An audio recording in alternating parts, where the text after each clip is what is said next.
Illustration 18. Bharati does not maintain her books of accounts under double entry system. From the following details, prepare trading and profit and loss account, balance sheet. Same trading last summer தான் பண்ண சொல்லியிருக்காங்க. இங்கே வந்து நமக்கு cash புக்கோட இது கொடுத்துருக்காங்க. அப்போ கேஷ் புக்கோடதுன்னா இங்கே வந்து சேல்ஸ்னால் இது என்ன சேல்ஸ்னால் கேஷ் சேல்ஸ் நமக்கு. அதே மாதிரி இங்கே பர்ச்சேஸஸும் நமக்கு என்னென்னா கேஷ் பர்ச்சேஸ், பிகாஸ் இது வந்து கேஷ் புக், அதனால் இது பர்ச்சேஸ்ன்னு மென்ஷன் பண்ணியிருந்தாங்கன்னா அது வந்து கேஷ் பர்ச்சேஸஸ் நமக்கு. ஓகேங்களா. அடுத்து இங்கே வந்து அடிஷ்னல் இன்ஃபர்மேஷன், இது வந்து எல்லாமே நமக்கு ஓப்பனிங் பேலன்ஸ் க்ளோசிங் பேலன்ஸ் கொடுத்துருப்பாங்க. இதில் வந்து நமக்கு எல்லா அமௌண்ட்டும் கொடுக்காம இங்கே ஒரு கொஸ்டின் மார்க் கொடுத்துருக்கான். எதுக்கு? டெப்டாஸோட க்ளோசிங் பேலன்ஸ். இது எப்படி கண்டுபிடிக்கலாம்னா நம்ம டெப்டாஸ் அக்கௌண்ட், டோட்டல் டெப்டார்ஸ் அக்கௌண்ட்டில் தான் இதை வந்து க்ளோசிங் பேலன்ஸ் வந்து நம்ம கண்டுபிடிக்கணும். அடிஷ்னல் இன்ஃபர்மேஷனில் கிரெடிட் பர்ச்சேஸோட வேல்யூ கொடுத்துட்டான், கிரெடிட் சேல்ஸ் வேல்யூ கொடுத்துட்டான், ஓப்பனிங் கேபிட்டலும் கொடுத்துட்டான், டிப்ரிஷியேஷன் கொடுத்துட்டான். ஓகேங்களா. இப்போ நம்மளோட ஃபர்ஸ்ட் ஜாப் என்னென்னா நம்ம எப்பவுமே இங்கே வந்து cash trading and profit and loss account என்ன சொல்லியிருக்கேன், ஓப்பனிங் ஸ்டாக் க்ளோசிங் ஸ்டாக் இருக்கணும் ஃபஸ்ட்டு. அது இருக்கா? இங்கே இருக்குது 40,000 60,000. First tick over. செகண்ட் என்ன பண்ண சொல்லியிருக்கேன், சேல்ஸ் இருக்கான்னு பார்க்க சொல்லியிருக்கேன். கேஷ் சேல்ஸும் கொடுத்துட்டான், கேஷ் சேல்ஸும் கொடுத்துட்டான், கிரெடிட் சேல்ஸும் கொடுத்தாச்சு.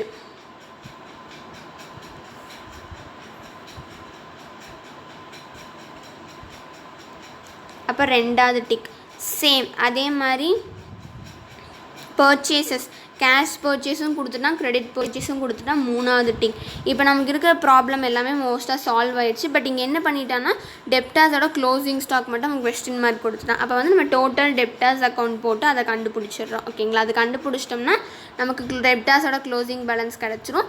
அதுக்கப்புறம் நீங்கள் வந்து profit and loss account balance ஷீட்டும் ஆட்டோமேட்டிக்காக போட்டுக்கலாம். ஓப்பனிங் கேபிட்டலும் அவனே கொடுத்துட்டான். அப்போ டோட்டல் டெப்டாஸ் அக்கௌண்ட்டுக்கு ஃபஸ்ட்டு டெப்டாஸோட ஓப்பனிங் கேபிட்டல் இருக்குது, க்ளோசிங் கேபிட்டல் நம்ம கண்டுபிடிக்கணும். அதுக்கப்புறம் இங்கே வந்து 2 டெப்டாஸ் அக்கௌண்ட்டுன்னு கேஷ் புக்காக, அதனால இது வந்து cash paid by cash received from டெப்டாஸ்ன்னு அர்த்தம். இங்கே இருக்க இந்த டெப்டாஸுங்கிற வேர்டு எதை மீன் பண்ணுதுன்னா இங்கே இது வந்து கேஷ் புக். ஓகேங்களா. அப்போ இங்கே டெப்டாஸுங்கிற அக்கௌண்ட் எதை மீன் பண்ணுதுன்னா கேஷ் ரிசீவ்டு ஃப்ரம் டெப்டாஸ். அப்போ கேஷ் ரிசீவ்டு ஃப்ரம் டெப்டாஸ் நம்ம டெபிட் பண்ணுவோமா கிரெடிட் பண்ணுவோமா? கிரெடிட் தான் பண்ணுவோம். அதனால 1,20,000 இங்கே வந்து கிரெடிட் பண்ணியிருக்கோம். Okay. Opening balance 38,000, credit sales அவனே கொடுத்துட்டா 1,48,000. நம்ம என்ன கண்டுபிடிக்கணும், க்ளோசிங் பேலன்ஸ் தான் கண்டுபிடிக்கணும். க்ளோசிங் பேலன்ஸ் இந்த சைடு இருக்குது. பை கேஷ் அக்கௌண்ட் கொடுத்துருக்கான், நம்ம வேறு எதுவுமே இதில் இருக்கிறது கொடுக்கல, அதனால ஆட்டோமேட்டிக்காக இந்த சைடு தான் கிரேட்டராக இருக்குது. ரெண்டையும் ஆட் பண்ணால் 1,78,000. 1,78,000 1,20,000 சப்ராக்ட் பண்ணால் நமக்கு எவ்வளோ கிடைக்கும், 58,000. அப்போ இதுதான் நமக்கு டெப்டாரோட க்ளோசிங் பேலன்ஸ்.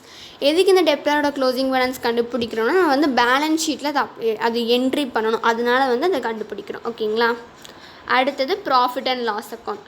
Opening stock 40,000. அதே மாதிரி பர்ச்சேஸஸில் கேஷும் கொடுத்துருக்கான், கிரெடிட்டும் கொடுத்துருக்காங்க. அது ரெண்டையும் ஆட் பண்ணி இந்த காலமில் எழுதிக்கணும்.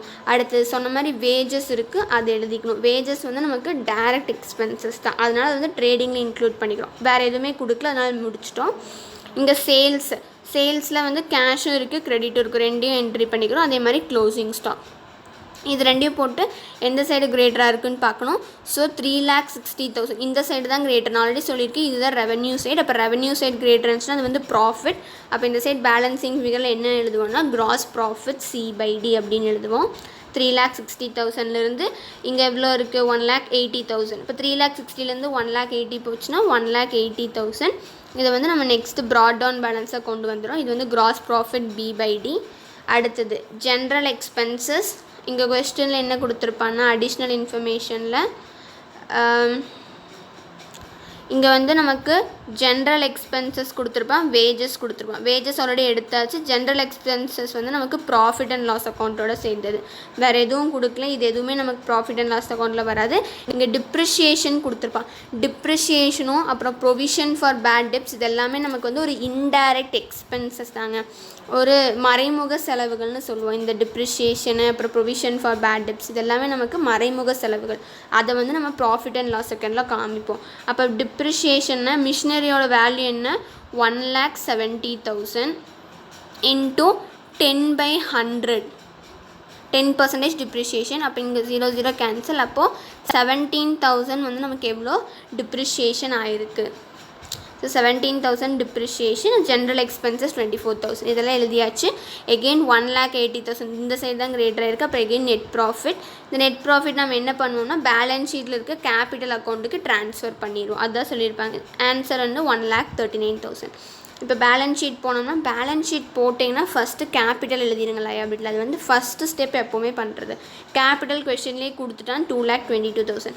அது கூட நெட் ப்ராஃபிட்டை ஆட் பண்ணிக்கோங்க. ட்ராயிங்ஸ் அடிஷ்னல் கேபிட்டல் எதுவுமே கொடுக்கல, அதனால் வரி பண்ணிக்க வேண்டாம்.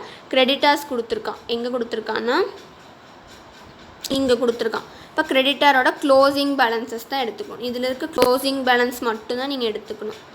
அப்போ க்ளோசிங் பேலன்ஸ் வந்து 52,000. அடுத்தது கேஷ் வந்து 1,42,000. Stock of goods closing stock தான் எடுக்கணும். டெப்டாரும் நம்ம கண்டுபிடிச்சோம் 58,000 அந்த க்ளோசிங் ஸ்டாக். ஸோ க்ளோசிங் ஸ்டாக்கில் க்ளோசிங் பேலன்ஸ். ஸோ நம்ம கண்டுபிடிச்ச வேல்யூ எழுதிட்டோம். இப்போ மிஷினரி எழுதும்போது மிஷினரியோட க்ளோசிங் பேலன்ஸஸ் எப்படி எழுதணும்னா மிஷினரின்னு இதில் நீங்கள் பார்த்தீங்கன்னா இங்கே வந்து உங்களுக்கு ஓப்பனிங் பேலன்ஸை தான் உங்களுக்கு க்ளோசிங் பேலன்ஸ். இதிலெல்லாம் பார்த்தீங்கன்னா இங்கே ஒரு அமௌண்ட்டாக இருக்கும் க்ளோசிங் பேலன்ஸ் அமௌண்ட். ஓப்பனிங் பேலன்ஸும் க்ளோசிங் பேலன்ஸும் இந்த மூணுக்கும் வேரி ஆகும். பட் மிஷினரிக்கு நமக்கு அப்படியே கொடுத்துட்டான். பட் இங்கே கீழே நமக்கு அடிஷ்னல் இன்ஃபர்மேஷன் என்ன மென்ஷன் பண்ணியிருக்கான்னா டிப்ரிஷியேஷனை ஒரு 10% மென்ஷன் பண்ணியிருக்கான்.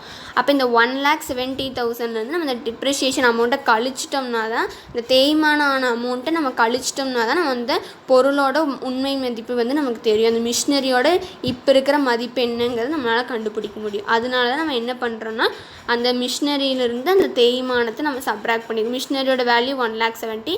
டிப்ரிஷியேஷன் லெஸ் பண்ணோம்னா 1,53,000. இப்போ அந்த மிஷினரியோட மதிப்பு எவ்வளோனா 1,53,000. ஓகேங்களா? இது ரெண்டு சைடும் ஆட் பண்ணால் நமக்கு 4,13,000 கிடைக்கும்.